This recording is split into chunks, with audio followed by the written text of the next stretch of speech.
21. Hear the word of the Lord.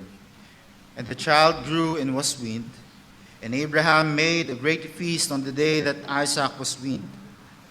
But Sarah saw the son of Hagar, the Egyptian, whom she bore to Abraham, laughing. So she said to Abraham, "Cast out this slave woman with her son, for the son of this slave woman shall not be heir with my son Isaac." And the thing was very displeasing to Abraham on account of his son. But God said to Abraham, "Be not displeased because of the boy and because of your slave woman. Whatever Sarah says to you, do as she tells you. For through Isaac shall your offspring be named.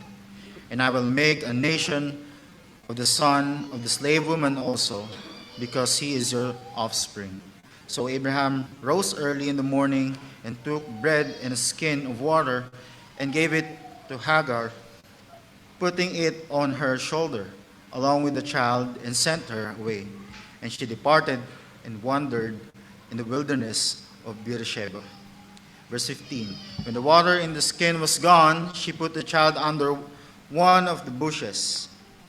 Then she went and sat down opposite him a good way off, about the distance of a bow shot. For she said, "Let me not look on the death of the child." And as she sat opposite him, she lifted up her voice and wept. And God heard the voice of the boy, and the angel of God called to Hagar from heaven and said to her, What troubles you, Hagar? Fear not, for God has heard the voice of the boy where he is. Up, lift up the boy and hold him fast with your hand, for I will make him into a great nation. Then God opened her eyes, and she saw a well of water. And she went and filled the skin with water and gave the boy a drink. And God was with the boy, and he grew up. He lived in the wilderness and became an expert with the bow. He lived in the wilderness of Paran, and his mother took a wife for him from the land of Egypt. Ito po ang salita ng Panginoon. Tayo po lahat ay makaupo na. Tayo po lahat ay yumuko at manalangin. Aming Ama, maraming salamat po sa muling pagkakataon na pinagkaloob niyo po sa amin upang makapagpatuloy kami sa pag-aaral ng Book of Genesis. Salamat, Panginoon, sa karunungan na ipagkakaloob niyo po sa amin sa pamamagitan po pagkilos ng iyong banal na Espiritu. Dalangin namin ang inyong pagpapatibay sa aming pananampalataya, pagpapatibay sa mabuting balita na aming tinanggap, kami patuloy na mapaalalahanan. At kung sino man sa aming kalagitnaan, O Diyos, ang hindi pa nagpapakumbaba sa iyo at kinikilala, pinanampalatayanan ang nag-iisang mabuting balita, ang Ebanghelyo patungkol kay Kristo Jesus, na sa pamamagitan lamang ng pananampalataya sa Kanya, kami magiging kabahagi sa inyong mabiyayang pangako ng pagliligtas. Langin namin, Panginoon, na sa araw na ito, ang araw ng pagliligtas ay igawad niyo po sa kanila. Ito po ang aming dalangin sa pangalan ni Kristo Jesus. Amen. Ang title po ng ating exhortation for this morning as we continue sa ating pag-aaral na ating series of the Book of Genesis ay By Grace Alone Shall I Inherit. Ito po ay nakuha ko po sa isang hymn na mamaya po ay aawitin po natin. At nawa sa biyaya ng Panginoon, yung katotohanan na may papahayag sa umagang ito sa bawat isa sa atin, sa ating binasang talata, ay lubusan nating maunawaan. At ano yun? Yung tanging sa biyaya lamang ng Panginoon, tanging biyaya lamang ng Diyos, tayo ay mga naging kapwa, tagatanggap, tagapagmana na Kanyang mabiyayang pagliligtas. Kaya naman sa biyaya ng Panginoon, ito nawa yung ating baunin at maunawaan sa kabuuan ng talatang ito. Having been graciously brought into God's plan of redemption through Christ Jesus, we are called to respond with humility, gratitude, and faithful service as co-heirs of His promises. Sa Tagalog, mga kapatid, yamang naunawaan natin o maunawaan natin yung katotohanan na ito, na sa biyaya lamang ng Diyos, ayon lamang sa kanyang biyaya tayo ay naidala sa kanyang mabiyayang pagliligtas sa pamamagitan ng pananampalataya kay Kristo Jesus. Ang tugon natin ay ito: pagpapakumbaba, pagpapasalamat, at pagtatapat sa paglilingkod sa Kanya bilang mga kapwa tagapagmana ng Kanyang mga pangako. Sa ating talata, dalawang bagay po yung ating titignan, o ito'y inahati sa dalawang talata. Masyado bang malakas yung boses ko? Sa unang bagay po, makikita po natin, ridiculed yet recipient. Sa madaling salita, mga kapatid, makikita po natin na bagamat nakaranas ng pangungutya ang si Isaac specifically, ay malinaw po na ipapakita sa ating talata na siya ang natatanging tagatanggap ng pangako ng Diyos kay Abraham. Sa ikalawang bahagi ng ating talata, mula verse 15 to verse 21, may kita naman natin dito na bagamat si Ishmael, ang anak ni Abraham sa kanyang alipin na si Hagar, ay itinakwil, ay hindi pinabayaan ng Diyos si Ishmael. Bagkus siya ay iniligtas ng Diyos at tinulungan sa kanyang naging kalagayan. So, puntahan po natin ang unang bahagi ng ating talata, verses 8 to 14. So, karoon lang tayo ng saglit na recap dahil last Sunday po ay nagpahinga tayo sa ating series ng Book of Genesis. At tayo pinagpala ng Panginoon sa pamamagitan ng mensahe na binahagi sa ating Pastor Mateo. Balikan lang natin saglit kung ano yung naibahagi sa atin bago itong perikopin na ito.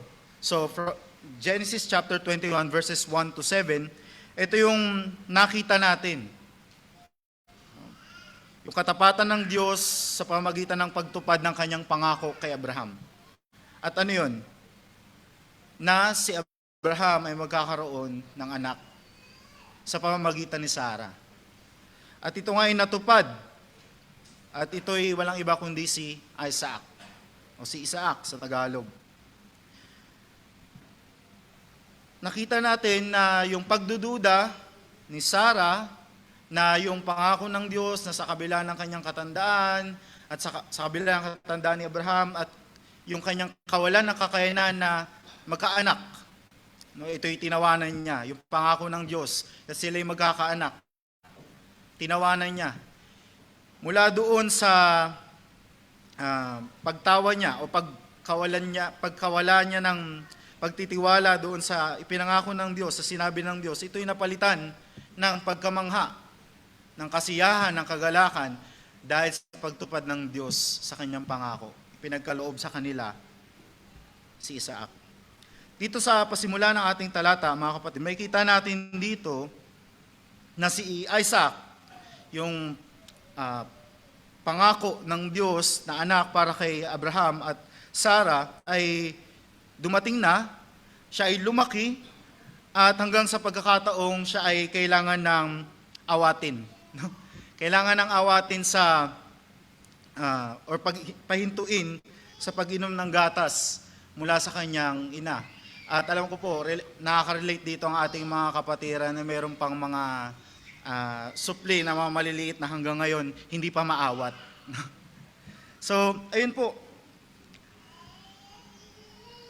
Bagamat itong winning, hindi yung panalo, yung pagpapahinto sa isang sanggol, isang infant, sa pagdepende sa kanyang nanay para siya ay lumago through milk, mother's milk, ay isang malaking milestone para po sa isang bata. Maging sa panahon naman po natin ngayon. So,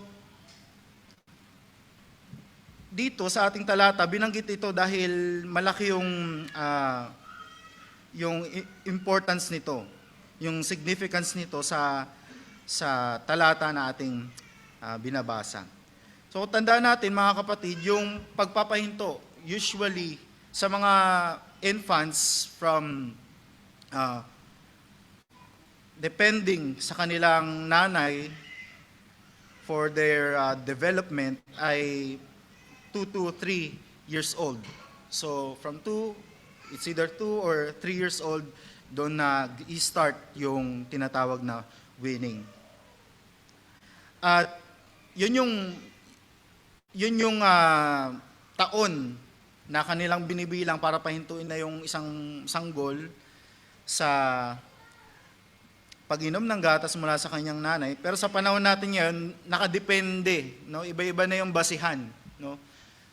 Yung iba cultural, yung iba sa development din ng bata kung kailangan pang patuloy na painumin. Yung iba naman health issues sa nanay o kaya sa mismong bata. So, iba-iba sa kapanahunan natin kung bakit wini-win na yung child sa pag-inom ng gatas. At bukod doon, sa panahon din natin ngayon, nagmamahal na rin yung bilihin, no? So, from breastfeeding, napupunta sa powdered, no? Then, dahil mahal yung gatas na binibili, powdered milk, ay rekta, no? Pinapakain na ng karne, hindi joke lang. Ano po, no? Siyempre, kumakain na ng solid food yung bata. So again, mahalaga itong winning na ito sa ating talata. It's a milestone. At sabi ng isang commentator, in Eastern countries, this is always a season of domestic festivity. And the newly weaned child is formally brought in the presence of the assembled relatives and friends to partake of some simple viands. Yung viands, ibig sabihin food. Isaac, attired in the symbolic robe and badge of birthright, was then admitted heir of the tribe. Kaya naman katakataka mga kapatid, yung ginawang malaking piging o salo-salo ni Abraham. No? So, tatalon tayo mula dun sa pagkasilang kay Isaac, tuwan-tuwa sila, si Sarah, si Abraham. Pero dito makikita natin, no, 2 or 3 years old na dito si Isaac, nagkaroon ng celebration. Dito sa verse 8. Dahil nga si Isaac ay winin na. At dito, sa madaling salita mga kapatid, pinapakita lang sa atin nating talata na pre-represent si Isaac as the legitimate heir. Siya yung lehitimong tagapagmana ni Abraham. Ganoon lang kasimple. So hindi sinabi sa atin kung every year ba kapag birthday nung isang bata sa ancient Near East ay nagkakaroon sila ng malaking celebration. Dito binanggit sa atin, dun sa winning, dun siya, si Abraham, nagkaroon or naghanda ng isang malaking salo-salo. At itong pangyayaring ito, itong event na ito, yung pag-present kay Isaac as the legitimate heir of the tribe or ni Abraham, ito yung nagdulot sa kanya ng pagkainggit at nagdala sa kanya sa hindi katanggap-tanggap na kanyang ikinilos. At ano yun? No, pinagtawanan o hinamak, tinuya niya si Isaac. At ang bagay na ito, yung ginawa ni Ishmael ay nakita ni Sarah na nanay or ina ni Isaac. Kaya naman sa verse 9, makikita natin mga kapatid, hindi natuwa si Sarah doon sa inasal, ikinilos ni Ishmael. By the way, no, si Ishmael during this time, no, 2 or 3 years old dito si Isaac, si Ishmael 14 years ang agwat niya kay Isaac. So, isang na siya, kumbaga youth na siya kung titignan natin. So, aware na siya sa kanyang mga ginagawa and responsible na rin siya sa kanyang mga ikinikilos. Kaya makikita natin yung bigat nung kanyang ginawa. Hindi to basta bata lang na hindi niya alam yung ginagawa niya, inasar niya nakikita natin, di ba, nag-aasaran yung mga bata dito sa church. Hindi ganun. Malaki na si Ishmael nung ginawa niya ito kay Isaac. Kaya hindi ito katanggap-tanggap para kay Sarah. Tignan natin verse 10. Sa verse 10, makikita natin yung naging response ni Sarah doon sa ginawa ni Ishmael. Ano sabi sa atin sa verse 10? So she said to Abraham, "Cast out this slave woman with her son, for the son of this slave woman shall not be heir with my son Isaac." Siyempre, bilang legal na asawa ni Abraham at bilang ina ni Isaac, natural lang para kay Sarah na maging reaksyon niya to. Na siya ay karoon ng galit doon sa kay Ishmael at maging doon siyempre sa kanyang nanay. Kaya ito yung kanyang naging tugon. At alam ni Sarah na si Isaac at hindi si Ishmael yung tagapagmana ni Abraham. Kaya para sa kanya, wala nang dahilan para manatili sila doon si Ishmael at saka si Hagar doon sa kanilang tahanan o doon sa kanilang sambahayan. Kaya ang kanyang tugon, paalayasin mo na sila, paalisin mo na sila dito. Total, present mo naman na si Isaac as your legitimate heir o tagapagmana. Tapos kung titignan natin dito mga kapatid, bilang tatay, verse 11, makikita natin, syempre ang tugon ni Abraham, ang tugon ni Abraham doon sa sinabi ni Sarah sa kanya na palayasin mo na itong si Ishmael at ang kanyang nanay na si Hagar. Para kay Abraham, hindi yun madali. Kasi kahit na si Ishmael ay anak niya sa isang alipin, anak niya pa rin yun. Kaya ganun kabigat para kay Abraham itong bagay na ito na sinasabi o pinag-uutos sa kanya ni Sarah. Ito'y napakabigat. Pero tingnan natin verse 12.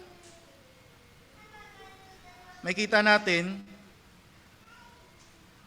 yung marunong na provision ng Diyos sa ganitong napakagulong o sa kabila ng ganitong napakagulong sitwasyon na kanilang kinakaharap sa kanilang pamilya. Family issue ito, no? Hindi ito basta teleserye lang na napapanood natin. Ito mas matindi. Alam naman natin yung naging kwento. O alam naman natin yung naging unang pangyayari sa ating pag-aaral na ito. Makita natin, actually kasalanan nga ni Sarah kung bakit nagkaroon ng anak si Abraham na si Ishmael. Dahil siya rin naman yung nag-utos kay Abraham na sa pamamagitan ni Hagar ay magkaroon sila ng anak. Tapos nung nagkaroon ng anak, ano naman siya, bakit nangyari to? Kagagawan mo rin naman. So, makita natin dito yung provision ng Diyos sa napakagulong sitwasyon na ito. Maging sa pagkakataong ito na ang isang babae na napapangunahan ng kanyang bugso ng damdamin. Siyempre, yung anak niya, nakikita niya, tinutuya, pinagtatawanan. Dahil sa pangalan, masakit yun para sa kanya. Kaya, ito'y yung ginawa niya, yung kanyang response, dun sa kanyang nakita, ay dala ng kanyang damdamin. Pero, tignan natin, basahin natin yung sinabi sa atin sa verse 12. Ano yung sinabi ng Diyos kay Abraham? God said to Abraham, "Be not displeased because of the boy and because of your slave woman. Whatever Sarah says to you, do as she tells you. For through Isaac, shall your offspring be named." Kung titingnan natin dito mga kapatid, si Abraham hindi naman siya nagmatigas laban sa kanyang asawa. Hindi niya No, hindi niya pinatulan yung bugso ng damdamin ng kanyang asawa na hindi, padalos-dalos ka. Pag-isipan muna natin yan. Hindi siya nagmatigas laban sa kanyang asawa na sinabi niya na, teka, ako yung lalaki dito, ako yung dapat masunod. Bakit ikaw yung nag-uutos sa akin? Hindi niya sinabi yun. Bagkus ano yung kanyang ginawa? Sinunod niya yung kanyang asawa, hindi para mapasaya niya to o mapahinto niya to sa bugso ng kanyang damdamin o sa kanyang nararamdaman na hindi maganda, kundi ginawa ni Abraham iyon dahil yun yung kalooban ng Diyos. Malinaw po ba? Hindi niya sinunod si Sarah sa kanyang gusto, sa kanyang pinag-uutos, dahil yun yung gusto ni Sarah, para matigil lang siya, para sumaya siya. Siyempre kapag nawala na si Ishmael at saka yung si Hagar, sasaya talaga si Sarah. Pero si Abraham, hindi niya sinunod yung sinabi ni Sarah para mapasaya lang siya, kundi sinunod niya ito dahil ito yung kalooban ng Diyos. Ano yung mahalagang bagay na makukuha natin dito, mga kapatid? Lalo na sa usaping pampamilya.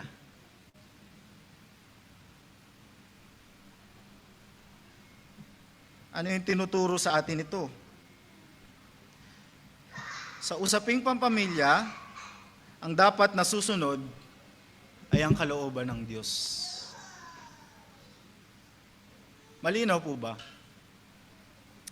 Sa usaping pampamilya, again, to emphasize, ang nasusunod hindi yung lalaki, hindi yung asawang lalaki, hindi yung asawang babae, kundi yung kalooban ng Diyos.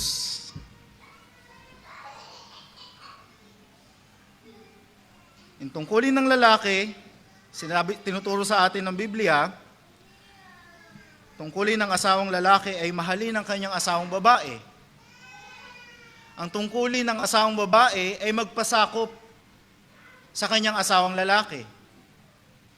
Ngunit ang tungkulin nilang dalawa ay magpasakop sa kalooban ng Diyos.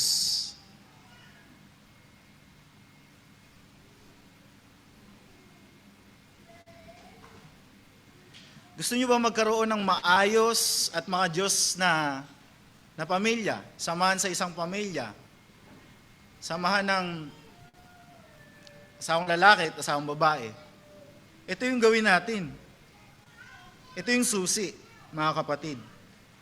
Pagpapasakop sa kalooban ng Diyos.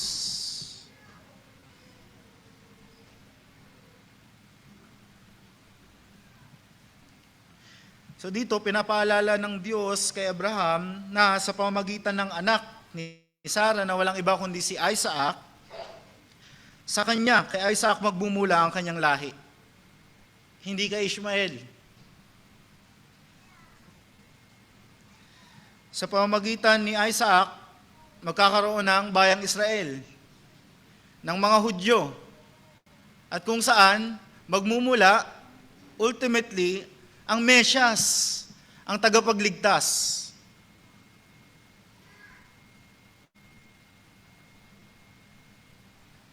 Yun yung sinasabi sa atin sa kabuuan ng salita ng Diyos. Nung binabasa ito ng mga Israelita, kaya tayo nagmula sa kaya tayo bayan ng Diyos kasi tayo nagmula kay Isaac. Hindi kay Ishmael. Pero sa atin, bilang mga mananampalataya, naunawaan natin sa kabuuan ng salita ng Diyos. Di ba? Malinaw. Mababasa natin sa Romans. Not all Israel are Israel.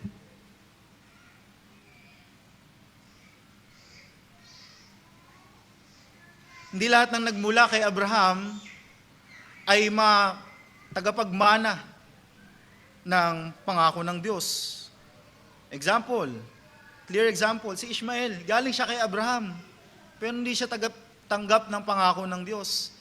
Kay Isaac, nagmula ang bayang Israel, pero hindi lahat ng Israel, biologically, ay mga tunay na kabilang sa bayan ng Diyos. At marahil mga kapatid, tinatanong natin sa isip natin, bakit naman ganun? Ang parang pinagtawanan lang eh. Parang inasar lang, tapos pinalayas na agad. Grabe naman yung na yun. Yung punishment na yun na ginawa kay Ishmael. Again, babalikan ko yung sinabi ko kanina. Si Ishmael, hindi siya bata. No? Hindi siya bata, hindi siya yung kagaya nila Loki, nila Hallel, nila Calvin, hindi. Na siya? Nasa hustong gulang siya. Nakakaunawa. No? Siya ay responsable sa kanyang mga kinikilo, sa kanyang mga ginagawa. Kaya mga kapatid, handaan natin ito. Yung panunuya ni Ishmael ay hindi lamang laban sa tao.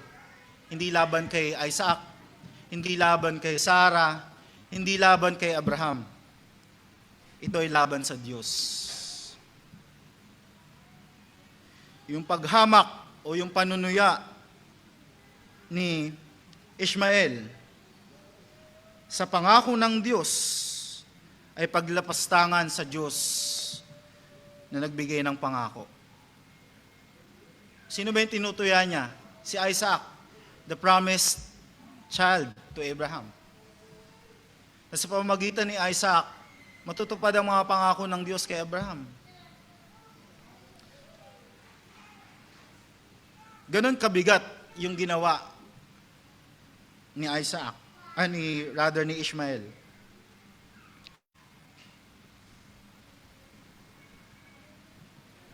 Sa verse 13, ito yung pangako ng Diyos. Sa kabila ng nag-agree ang Diyos by His providence, bugso ng damdamin yung response ni Sarah, palayasin na yung mga yan. Palayasin na si Ishmael, palayasin na si Hagar dito sa sambahayan natin.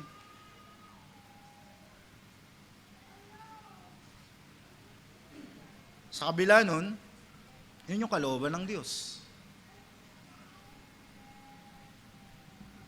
Napaka-harsh, pero kalooban yun ng Diyos. At sa kabila nito, ng pag-reject o pagpapalayas kay Ishmael at Hagar, ito yung pangako ng Diyos kay Abraham. Kasi, di ba natatakot si Abraham or nalulungkot si Abraham, anak ko rin yan eh. Bakit papaalisin? Bakit palalayasin? Pwede namang mag-usap muna tayo. Ayusin natin. Ano ba yung pwedeng, mahilot pa natin? Ano yung pwedeng gawin? Pero hindi. Hindi yun yung kalooban ng Diyos. Kailangan nilang umalis. Ito yung pangako ng Diyos kay Abraham na nangangamba at nalulungkot sa pagkawalay sa kanyang anak na si Ishmael. Alang-alang kay Abraham, si Ishmael na kanyang anak, sa alipin ay gagawin niyang isang bansa. Yun yung pangako ng Diyos. At pakinggan natin itong magandang paalaala sa atin, isang comment from Matthew Henry. Sabi ni Matthew Henry, many are full, F-U-L-L, many are full of the blessings of God's providence that are strangers to the blessings of His covenant. Hindi lahat ng outwardly, kabilang doon sa sinasabing bayan ng Diyos, sabi natin visible church, ay tunay na kabilang doon sa invisible church. At hindi lahat ng pinagpala ng Diyos ayon sa kanyang mabiyayang probidensya sa buhay na ito ay kabahagi o tatanggap, magiging kapwa tagapagmana sa buhay na paparating. Kaya, mga kapatid, ito yung paalala sa atin. Sisatin natin patuloy ang ating mga sarili. Be sure of our election. Hindi dahil nakasalalay sa atin, nakapagsigurado na tayo, sigurado tayo sa ating sarili, nakadepende doon na talagang ligtas tayo. Hindi. Ito'y nakadepende sa kumpleto at ganap na pagliligtas na ginawa ni Kristo Jesus. Kung tayo nananalig doon. Yung assurance ng ating salvation ay hindi nakasalalay sa pagiging certain natin sa ating sarili. Apart from God's grace, saving grace in Christ Jesus. Kasi kung certainty ang pag-uusapan, marami pagkakataon. Hindi ba't ang bawat isa sa atin, napagdududahan natin ang ating kaligtasan dahil sa ating mga pagkakasala? Sino ba sa atin kanina ang hindi nanalangin at humingi ng kapatawaran sa Diyos sa pagkakasalang nagawa natin nitong nakalipas na linggo? Meron ba?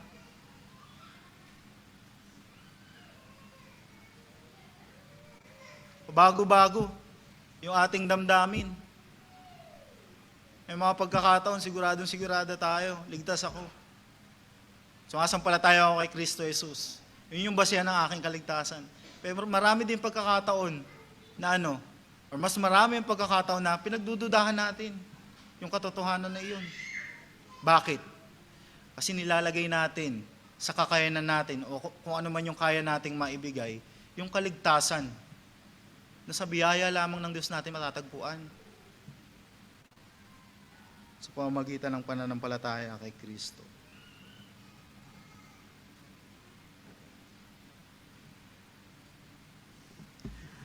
Ang malinaw na halimbawa, yung katotohanan na ito na hindi lahat ng pinagpala ng Diyos sa buhay na ito, ngunit hindi naman magiging kabahagi at tagatanggap ng kanyang mabiyayang pagliligtas sa buhay na darating ay si Ishmael. Bakit? Tinuya niya yung Diyos na mabiyaya. Imbis na kilalanin, makigalak dun sa pagliligtas ng Diyos, sa gagawing pagliligtas ng Diyos sa pamamagitan ni Isaac, and ultimately, sa pamamagitan ni Kristo Jesus, the seed of Abraham. Hindi ito naging kagalakan sa kanya. Bagkus, hinamak niya.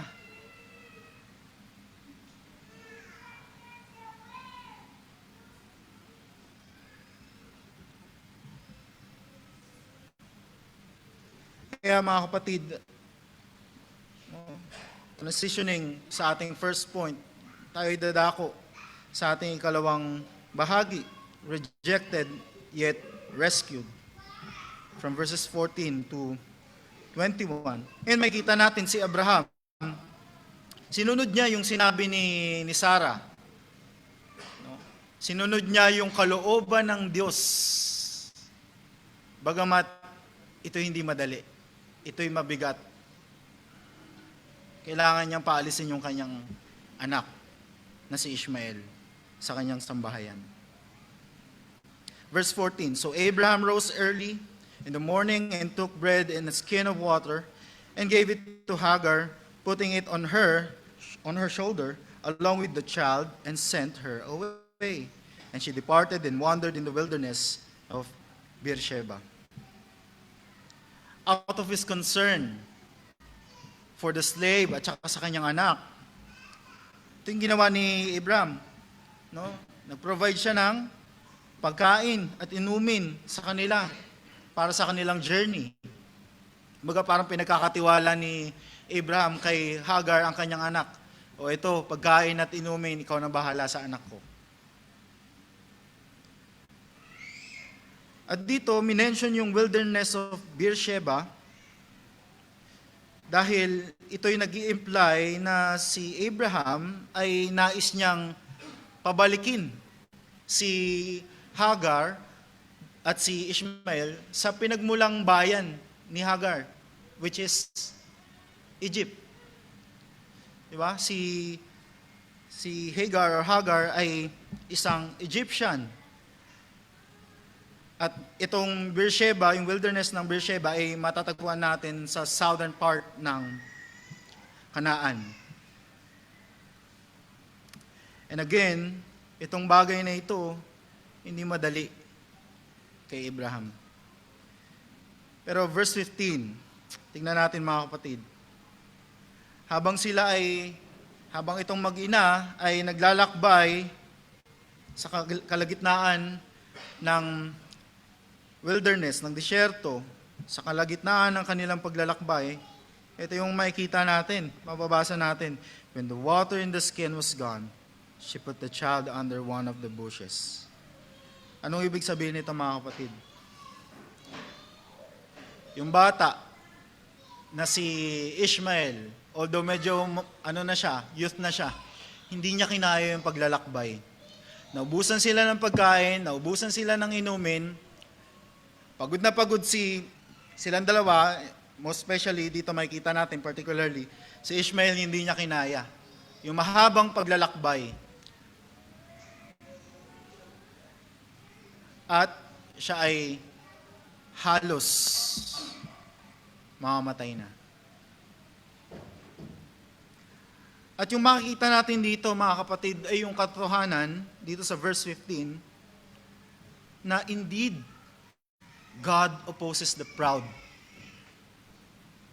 God opposes the proud. Yung nangyari kay Ishmael at maging sa kanyang nanay na si Hagar, ito yung judgment ng Diyos. Punishment ng Diyos para sa kanila. Dahil sa kanyang pagtuya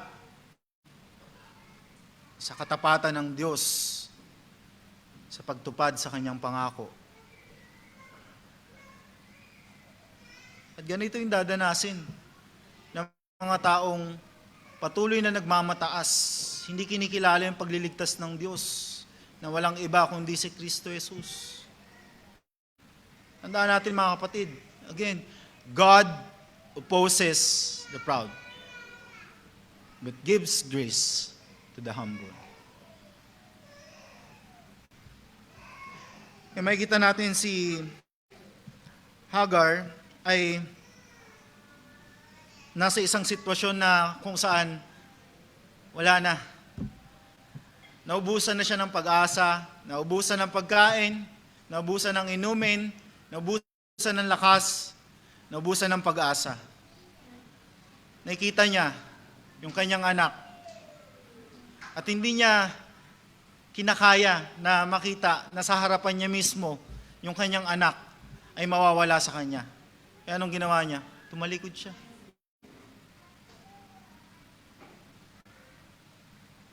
At anong ginawa niya? Then she went and sat down opposite him a good way off, about a distance of a bow shot, for she said, "Let me not look on the death of the child." And as she sat opposite him, she lifted up her voice and wept. Wala na siyang magawa kundi umiyak na lang. Umagulgol sa pag-iyak. In verse 17, mababasa natin, and God heard the voice, not of Hagar. God heard the voice of the boy, and the angel of God called to Hagar from heaven and said to her, "What troubles you, Hagar? Fear not, for God has heard the voice of the boy where he is." At dito, kung papansinin natin maigi mga kapatid, nabanggit ko na, hindi yung boses ni Hagar. Di ba siya yung umiiyak, siya na lang nagsasalita dito sa ating narrative. Pero hindi yung boses niya yung narinig ng Diyos. Kundi yung boses ng bata na near to death. At kung mapapansin din natin mga kapatid, 2 beses ito nabanggit sa ating talata. Narinig ng Diyos ang tinig ng bata. Sa kabila nung pagpaparanas ng Diyos ng parusa, ng kanyang parusa sa kanila, dahil sa kanilang panunuya, sa kanyang katapatan, sa pagtupad sa kanyang pangako, inalala ng Diyos ang pangako niya kay Abraham. Ano yung pangako ng Diyos kay Abraham? Balikan natin. Verse 13. Di ba? Gagawin kong isang bansa si Ishmael. Paano mangyayari yun kung wala na si Ishmael? Ibig sabihin, hindi tapat ang Diyos sa kanyang pangako kay Abraham. Ngunit dito, pinapakita sa atin, tapat ang Diyos. Muli, pinapakita ng Diyos na siya'y tapat sa kanyang pangako.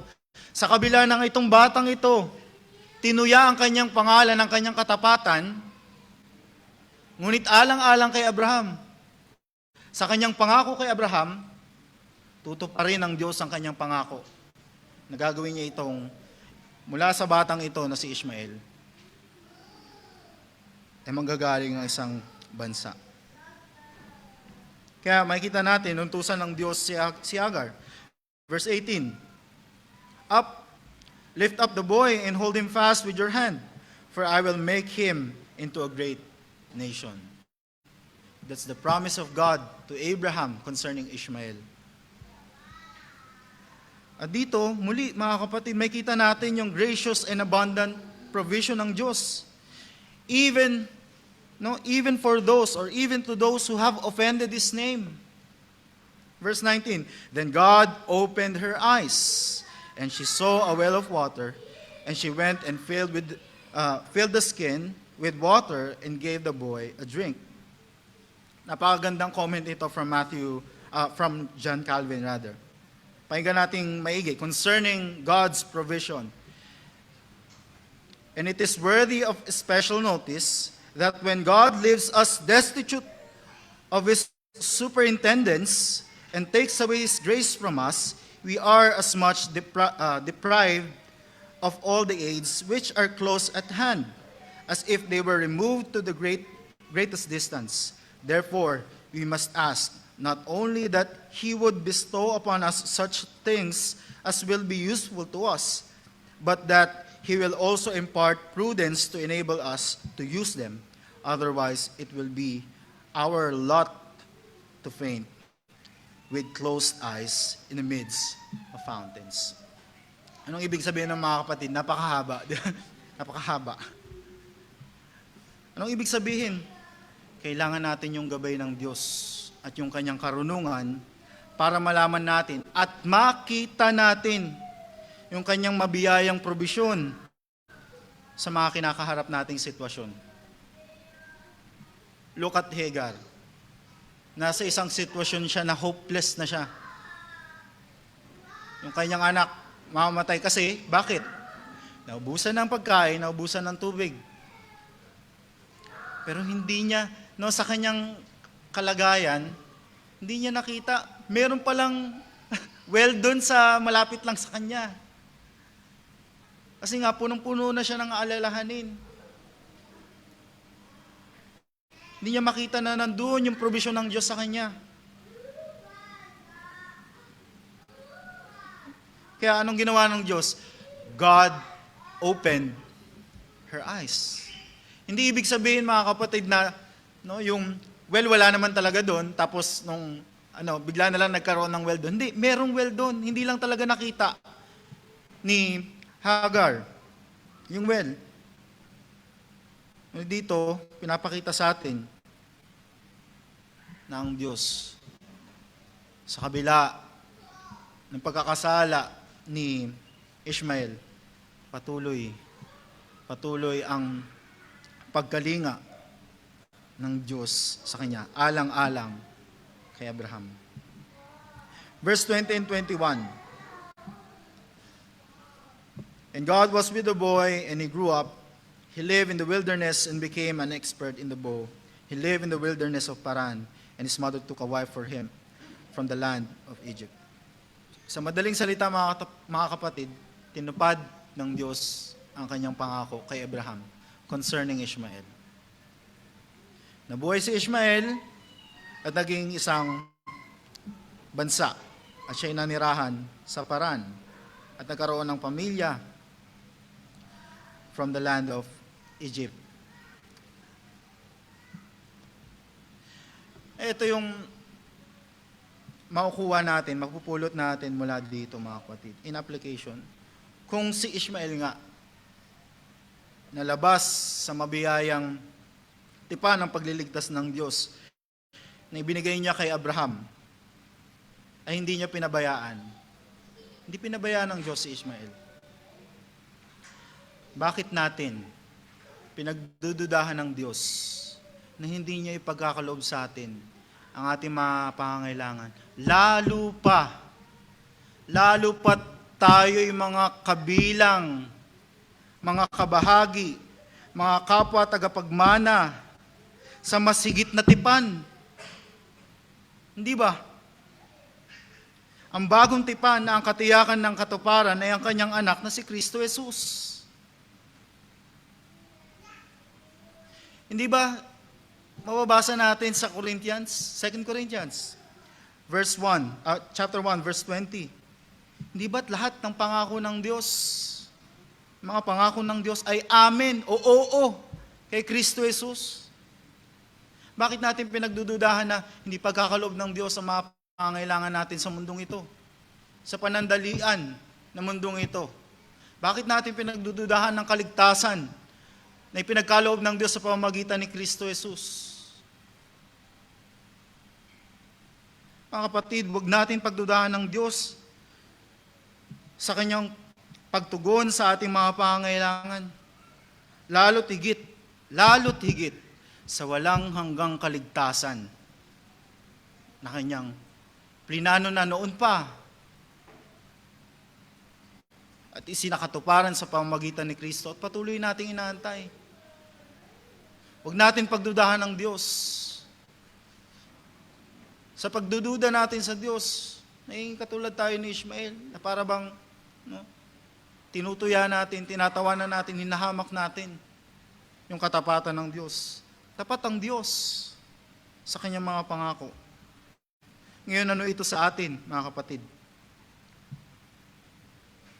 Itong perikope na ito na ating inaral. What is it for us today as believers in Christ? Si Ishmael at saka si Isaac, pareho silang tagapagmana. Although si Isaac, siya ay spiritual and eternal. Then kay Ishmael ay earthly and temporal. Pareho silang anak ni Abraham, pero magkaiba sila ng tinanggap na pangako mula sa Diyos sa pamamagitan ni Abraham. At makikita din natin, mga kapatid, na itong kung papaanong si Isaac, son according to promise, was ridiculed by a slave or a son outside of the promise. Hindi ba't ang ating Panginoong Jesucristo, ang mismong anak ni Abraham, ang katuparan ng kanyang pangako, the seed of Abraham, hindi lang sinaktan. He suffered and died on the cross on our behalf.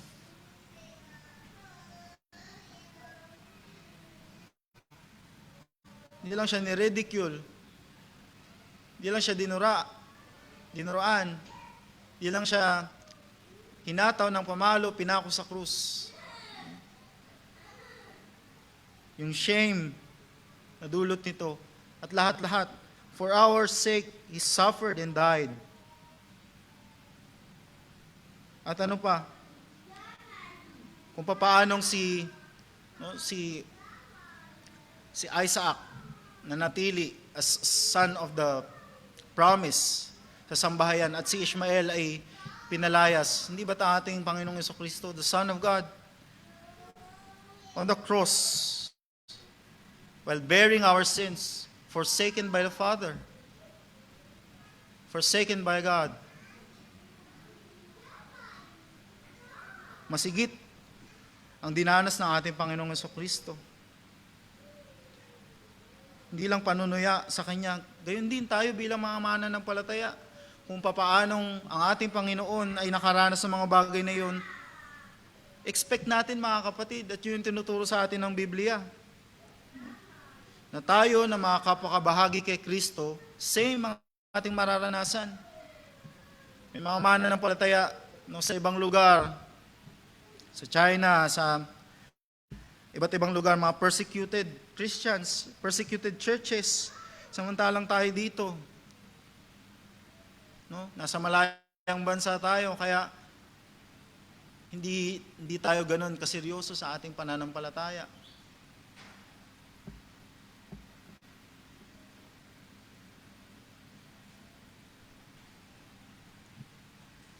Sa biyaya ng Panginoon, ito yung kahalagahan ng katotohanan ito na ating tinanggap mula sa ating perikope.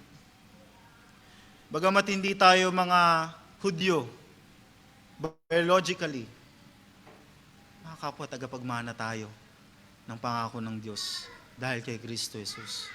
Basahin natin Galatians 3 verse 29. And if you are Christ's, ibig sabihin, kung ikaw ay sumasampalataya kay Kristo Jesus, kung ikaw ay kabilang kay Kristo Jesus sa pamamagitan ng pananampalataya sa Kanya, then you are Abraham's offspring, heirs according to promise. At hindi natin yun dapat pagdudahan. Dahil ang nangako ay ang Diyos na tapat.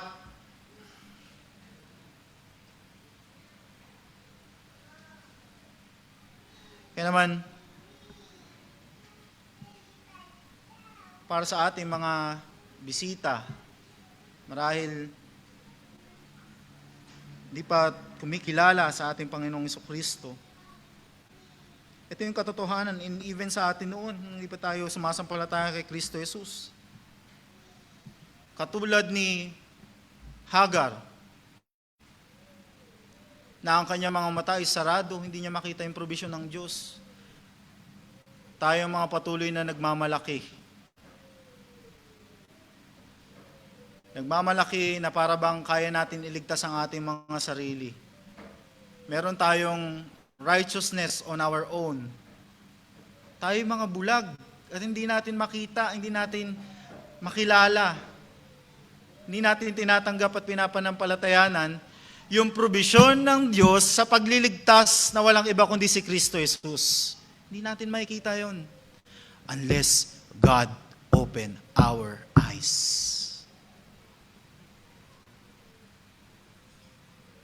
At hindi ba yun yung dakilang biyaya ng ating Diyos para sa bawat isa sa atin? At ganoon din ang dalangin natin sa ating mga kapamilya, mga kaibigan, kamag-anak, that God would open their eyes, cause them to see the greatness of their misery because of sin. That they need a Savior. They need Jesus Christ. Dahil kung hindi, mga kapatid, darating yung pagkakataon na buong paghuhukom, paghusga ng Diyos ang kanilang sasapitin. Ngunit tayo na mga kabilang kay Kristo Jesus, tatanggapin natin ang buo. Ang lahat ng mga pangako ng Diyos kay Kristo Jesus. Tayo nga ay mga tunay na kapwa tagapagmana ng kanyang mabiyayang pagliligtas. Lahat ng ito ay dahil kay Kristo Jesus lamang. Kaya ang dalangin ko sa bawat isa sa atin, nawa patuloy tayo mapaalalahanan ng katotohanan na ito. Sa ating mga bisita, nawa, sa oras na ito, sa pagtawag ng Panginoon sa inyo, sa iyo, buksan mo ang iyong mga mata at tignan mo ang pagliligtas ng Diyos sa pamamagitan ni Kristo Jesus. Sampalatayanan mo si Kristo na siyang probisyon ng Diyos para sa iyong walang hanggang kaligtasan. Tayong lahat ay manalangin. Maraming salamat po, Diyos, dahil hindi niyo lamang kami pinatawad sa aming mga kasalanan sa pamamagitan ng ginawa ni Kristo Jesus, ang kanyang pagpapasakit, ang kanyang kamatayan doon sa krus ng Kalbaryo upang kami mapatawad. Ganon din, Panginoon, kami ay ginawa po ninyong mga anak at mga kapwa tagapagmana ng iyong mga pangako kay Kristo. Papasalamat po kami dahil tunay sa iyong biyaya lamang, O Diyos, naranasan namin at napasa amin ang mga bagay na ito. At patuloy, Panginoon, na ituon mo ang aming mga paningin kay Kristo Jesus at sa mga pangako na iyong pinagkaloob po sa amin sa pamamagitan niya. Looking forward sa muling pagbabalik ng aming Panginoong Jesucristo, na kung saan tatanggapin namin hindi ang iyong paghuhusga, hindi ang iyong parusa sa mga labas sa iyong tipan na isinakatuparan ng aming Panginoong Jesucristo. Bagkus ang kabuuan ng kaligtasan na iyong inihanda na sa amin bago pa man likhain ng lahat ng bagay. Maraming salamat po, Panginoon. Punuin mo ang aming puso ng patuloy na pagpapakumbaba sa iyong harapan, patuloy na pagkilala sa iyong kadakilaan, patuloy na pagpapasalamat sa iyong katapatan, kabutihan, at ihanda mo ang aming mga puso't isipan, ang aming buhay sa tapat na paglilingkod sa iyo, aming Ama. Maraming salamat po. Ito po aming dalangin sa pangalan ni Kristo Jesus. Amen. Kaya po lahat ay tumayo at sama-sama po nating awitin ang hymn na ito as our response sa mensahe na ating narinig.